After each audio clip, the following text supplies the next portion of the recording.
Assalamualaikum warahmatullahi wabarakatuh. Perkenalkan, nama saya Vincentia Virginia Meneno, NIM 2022511033, kelas A semester 3, program studi pendidikan sosiologi. Video ini saya buat untuk memenuhi nilai ujian akhir semester 3 mata kuliah manajemen sekolah. 1. Tantangan besar yang dihadapi dunia pendidikan di Indonesia saat ini yaitu A. Belum meratanya infrastruktur dan sumber daya manusia. Hal ini juga yang menjadi pangkal masalah pendidikan di Indonesia. Kualitas pendidikan yang tidak merata antara satu daerah dengan daerah lain menyebabkan terjadinya kesenjangan. B. Kualitas dan distribusi guru. Pendidikan di Indonesia memang tidak merata, dan solusi untuk mengatasinya adalah dengan menerapkan sistem zonasi pendidikan yang dimulai dari jenjang PAUD, SD, SMP, SMA, SMK, hingga pendidikan masyarakat. C. Kurikulum. Masalah pendidikan lainnya terdapat pada kurikulum pendidikan dalam hal penyusunan, sehingga implementasi kurikulum yang telah dirancangkan sering mengalami kegagalan karena kurangnya pengaturan proses dan target belajar para murid. D. Kurangnya sentuhan teknologi. Masalah pendidikan terjadi karena kurangnya sentuhan teknologi. Misalnya saja, stabilitas jaringan dan ketersediaan fasilitas dalam penyelenggaraan proses belajar mengajar. 2. Kurikulum adalah seperangkat pengaturan dan rencana mengenai tujuan, isi dan materi pembelajaran, serta cara yang digunakan sebagai pedoman kegiatan pembelajaran guna mencapai tujuan pendidikan. Pendapat saya tentang perubahan kurikulum yaitu perubahan kurikulum terjadi karena kurikulum yang sebelumnya masih memiliki banyak kekurangan yang harus diperbaiki. Saya setuju dengan perubahan kurikulum karena jika perubahan kurikulum tidak ada dan tidak mengikuti perkembangan yang ada, maka sistem pendidikan di Indonesia pasti hanya akan menghasilkan siswa yang memiliki pengetahuan terbatas dalam menghadapi perubahan yang ada di dunia. Nomor 3, 5 kompetensi minimal kepala sekolah berdasarkan Permendiknas Nomor 13 Tahun 2017. 1. Kompetensi kepribadian yaitu A. Berakhlak mulia, mengembangkan budaya dan tradisi akhlak mulia, dan menjadi teladan akhlak mulia bagi komunitas sekolah. B. Memiliki integritas kepribadian sebagai pemimpin. C. Memiliki keinginan yang kuat dalam pengembangan diri sebagai kepala sekolah.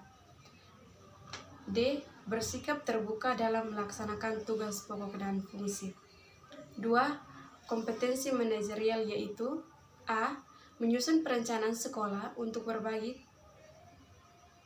tingkatan perencanaan. B. Mengembangkan organisasi sekolah sesuai dengan kebutuhan. C. Memimpin sekolah dalam rangka pendayagunaan sumber daya sekolah secara optimal. D. Mengelola perubahan dan pengembangan sekolah menuju organisasi pembelajaran yang efektif. E. Menciptakan budaya dan iklim sekolah yang kondusif dan inovatif bagi pembelajaran peserta didik. 3. Kompetensi kewirausahaan. A. Menciptakan inovasi yang berguna bagi pengembangan sekolah. B. Bekerja keras untuk mencapai keberhasilan sebagai organisasi pembelajar yang efektif. C. Memiliki motivasi yang kuat untuk sukses dalam melaksanakan tugas pokok dan fungsinya sebagai pemimpin sekolah. D. Pantang menyerah dan selalu mencari solusi terbaik dalam menghadapi kendala yang dihadapi sekolah. E. Memiliki naluri kewirausahaan dan mengelola kegiatan produksi jasa sekolah sebagai sumber belajar peserta didik. 4. Kompetensi supervisi yaitu A. Merencanakan program supervisi akademik dalam rangka peningkatan profesionalisme guru. B. Melaksanakan supervisi akademik terhadap guru dengan menggunakan pendekatan dan teknik supervisi yang tepat. C. menindaklanjuti hasil supervisi akademik terhadap guru dalam rangka peningkatan profesionalisme guru. 5. Kompetensi sosial, yaitu A. Bekerja sama dengan pihak lain untuk kepentingan sekolah. B. Berpartisipasi dalam kegiatan sosial kemasyarakatan. C. Memiliki kepekaan sosial terhadap orang atau kelompok lain.